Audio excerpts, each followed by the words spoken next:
So I'm in the middle of participating in the Soar to Success Summit that is put on by Vanessa Levin from Pre-K Pages, and I'm having so much fun engaging in the comments for my session about the arts and process art inside of the classroom, inside of the pre-K classroom.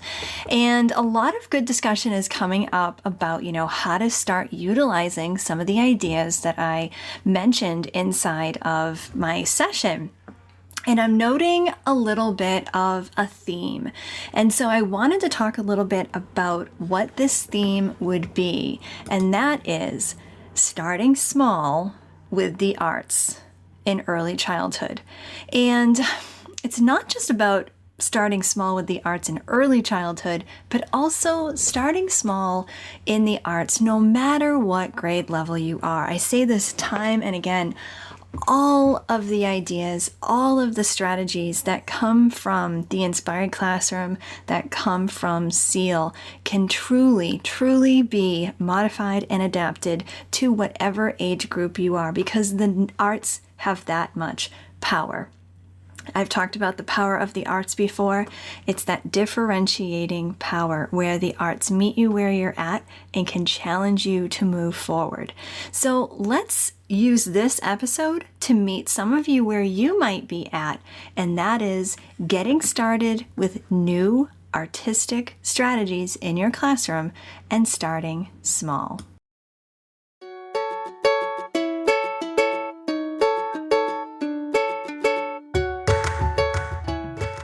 What do the arts have to do with learning in SEL? Oh, so much. Join me as we explore the depths of how these things come together through SEAL, social, emotional, artistic learning.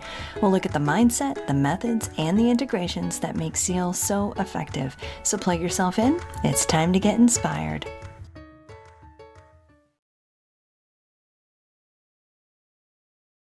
Hey everybody, Elizabeth Peterson here from the Inspired Classrooms podcast, and I have to just say that I am really enjoying engaging with other teachers and educators inside the comments that are going along with the Soar to Success Summit, all about executive functioning skills for early childhood. I absolutely love conversing with teachers, and one thing that I seem to just learn over and over and over again is that so many of you innately just know the power of the arts in learning, and you know that there's a place for it in your classroom, which I think is just so exciting. And I'm talking about not just early childhood educators and elementary educators, but middle and high school teachers know there is a place for the arts in their students' learning.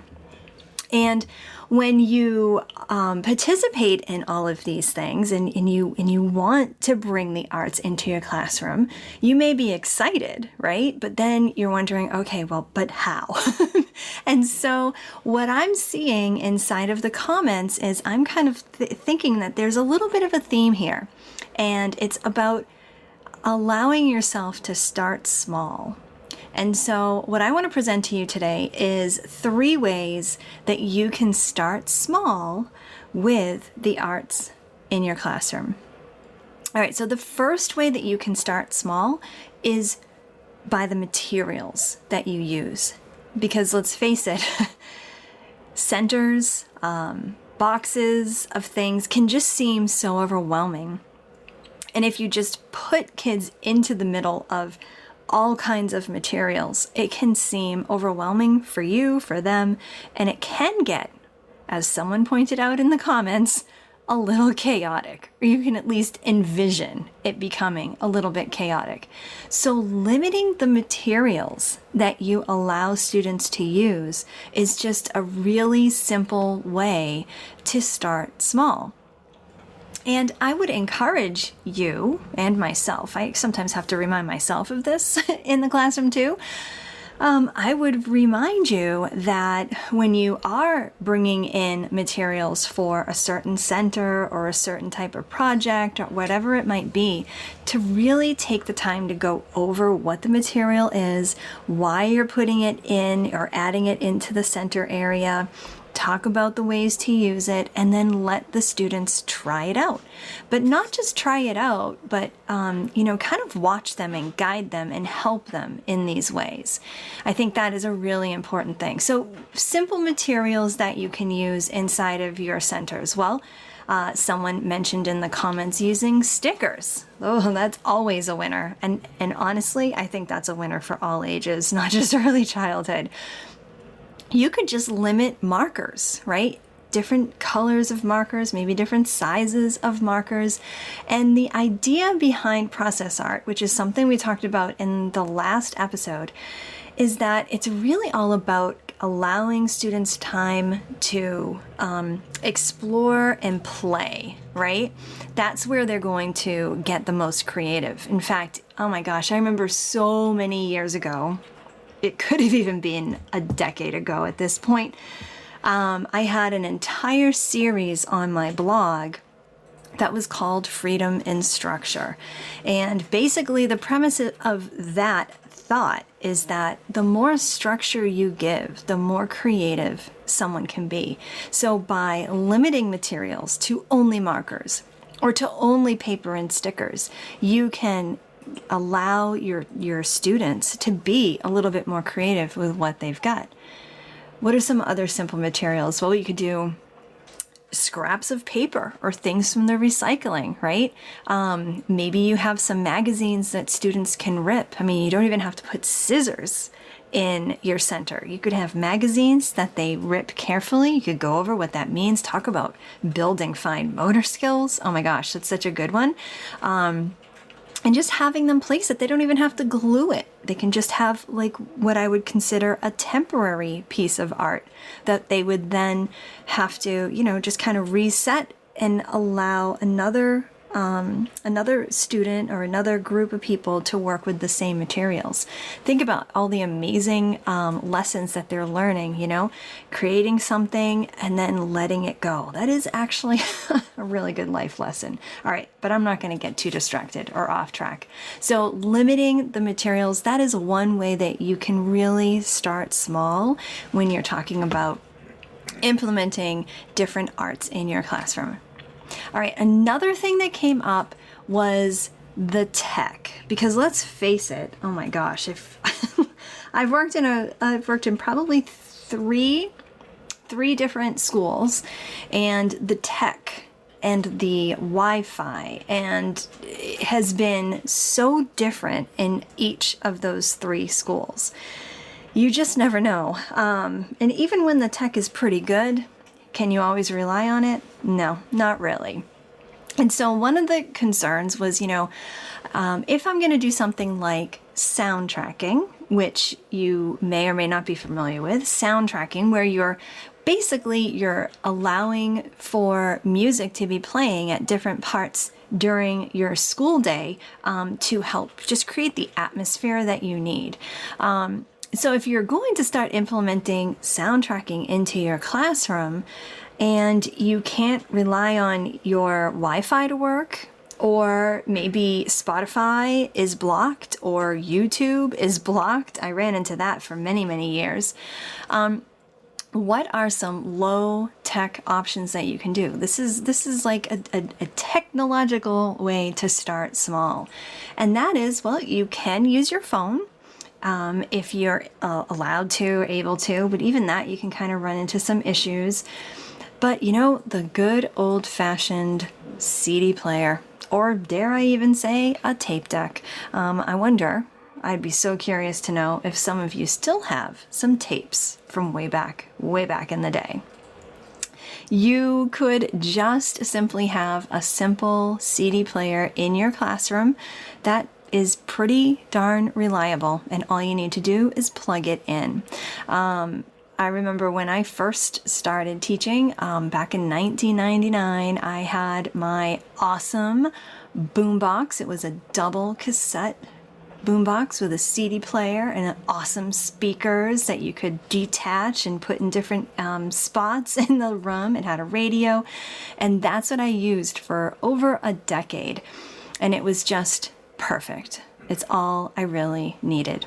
So low tech can sometimes just be the way to go. Don't get stressed about the high tech and searching for the right kind of Wi-Fi and playlists like that. Start where you can.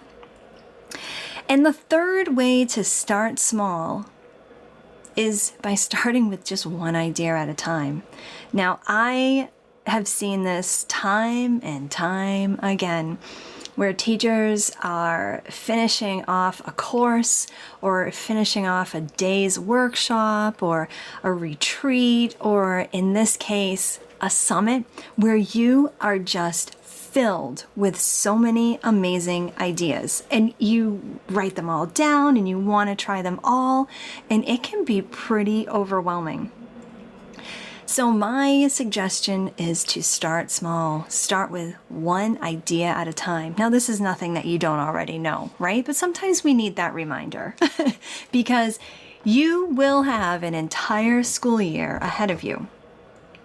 And even if you're listening to this and it's like midway through the year, you still have months to go, weeks to go. Start with something now and then build off of it as you're ready. And the key is as you're ready and as your students are ready.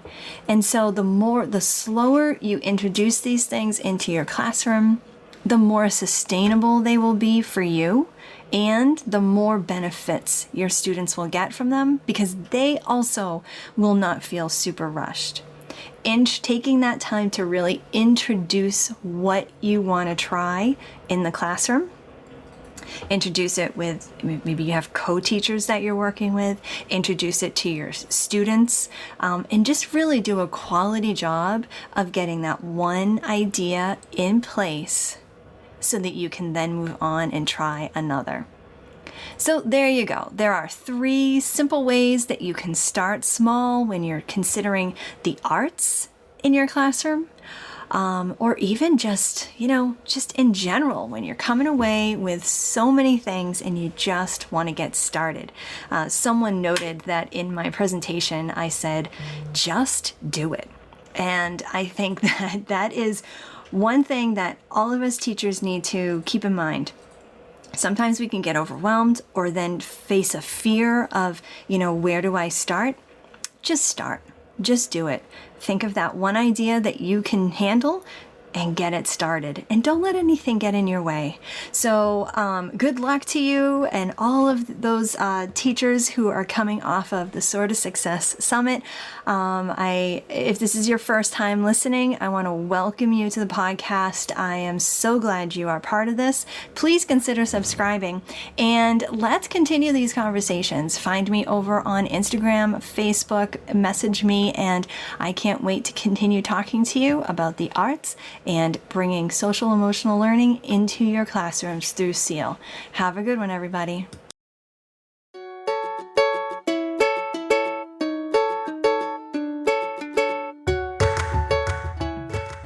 Thanks so much for listening. Please be sure to subscribe as we continue talking about arts, learning, and SEL through SEAL, Social, Emotional, Artistic Learning. If you want to learn more, go to theinspiredclassroom.com. My name's Elizabeth Peterson, reminding you to get inspired so that you can be inspiring to your students.